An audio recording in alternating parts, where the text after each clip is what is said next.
I've been in marketing of films for the last 22 years. From there till now, I've marketed more than 700 films in English, Hindi, Tamil, Telugu, Kannada, Gujarati, Marathi, Bengali, and maybe every other language where films business are flourishing. So the business has evolved. Today, all kinds of films are working. So you have films like Article 15, Section 375, Badla.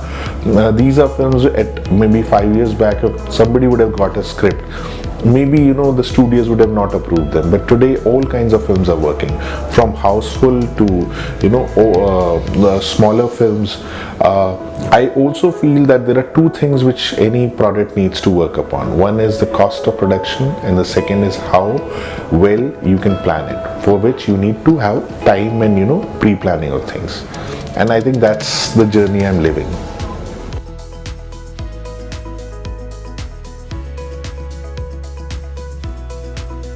So INOX presently is around 598 screens. I think by the time this video will be telecasted, we'll have more screens. We're spread across 68 cities. For us, the consumer behavior is something which is extremely critical for us. We need to understand who the consumers are. Today, when a content creator is making a content, he is addressing an audience which he is not aware of. We at the platform level try to provide that knowledge to the content creators and also service these consumers.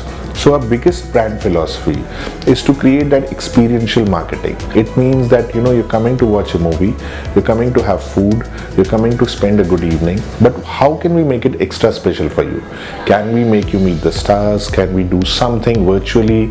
Can we dazzle and delight you with some offers, some gimmicks? If you look at some of the things online, you will see that we've been trying to achieve a lot of things in terms of promoting films, promoting food, and promoting fun in every area of INOX.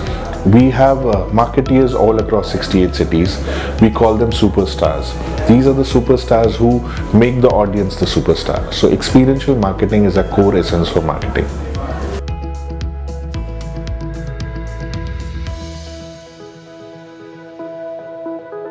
So the whole business, if you see, it's a very simple pyramid. There is one person who thinks of an idea, then somebody starts thinking of directing it, and then producers come in, then a large number of distributors join in, and then there's the exhibitors, and then there's the audience. So the pyramid starts with one single thought, one person thinking about a story idea, and then more people keep on joining in. Distribution is something which joins the two worlds. One is the content creation and the other is the release and exhibition theaters.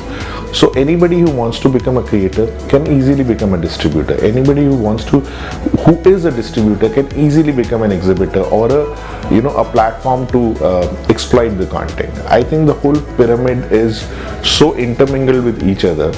There are only people who survive are the people who understand the commerce in the creative side. Unfortunately, in our business, the creative world thinks that the commerce side are just numbers and they're just selling films like toothpaste or toothbrushes, which is not the case. The commerce guys think, oh, these creative guys, they're always overspending and they're always in an imaginary world. There is a kind of a hidden imaginary battle between the two worlds, but people who master both the faculties can do anything in this business.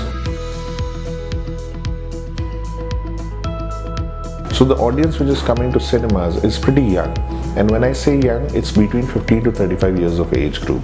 These are people who want entertainment and who are looking at different kind of options in terms of purchase, in terms of getting entertained.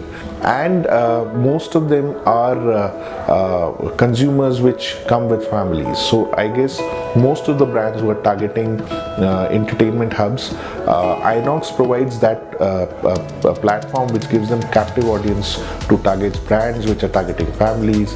They also provide a captive audience to people who are targeting youth.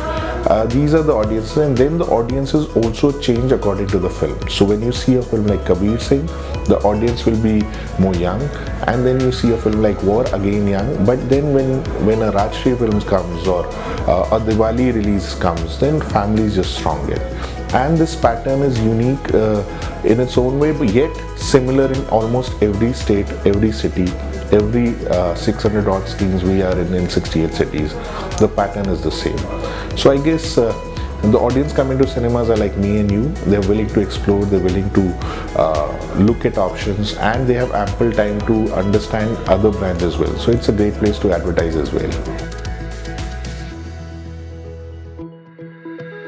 So just like that very famous Spider-Man quote, with great power comes great responsibility. I think brands have a responsibility. I think brand managers have a responsibility. But in today's world, great powers brings a lot of great irresponsibility as well. I think sometimes, or most of the times, businesses don't work because decisions are not made on time. You're analyzing so much that you get into analysis paralysis.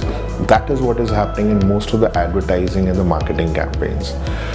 The leader should not know everything, and that is why they hire agencies. That is why they hire people who know better than them. A leader should know what is a good idea. A leader should give freedom to agencies and creative people and let them breathe their product and let them give up insight on their own view on that product. Once that happens, I think great campaigns are formed. There are also very good digital campaigns today which are worth mentioning, like the Zomato campaigns and Netflix campaigns. They're changing the dynamics of the advertising industry.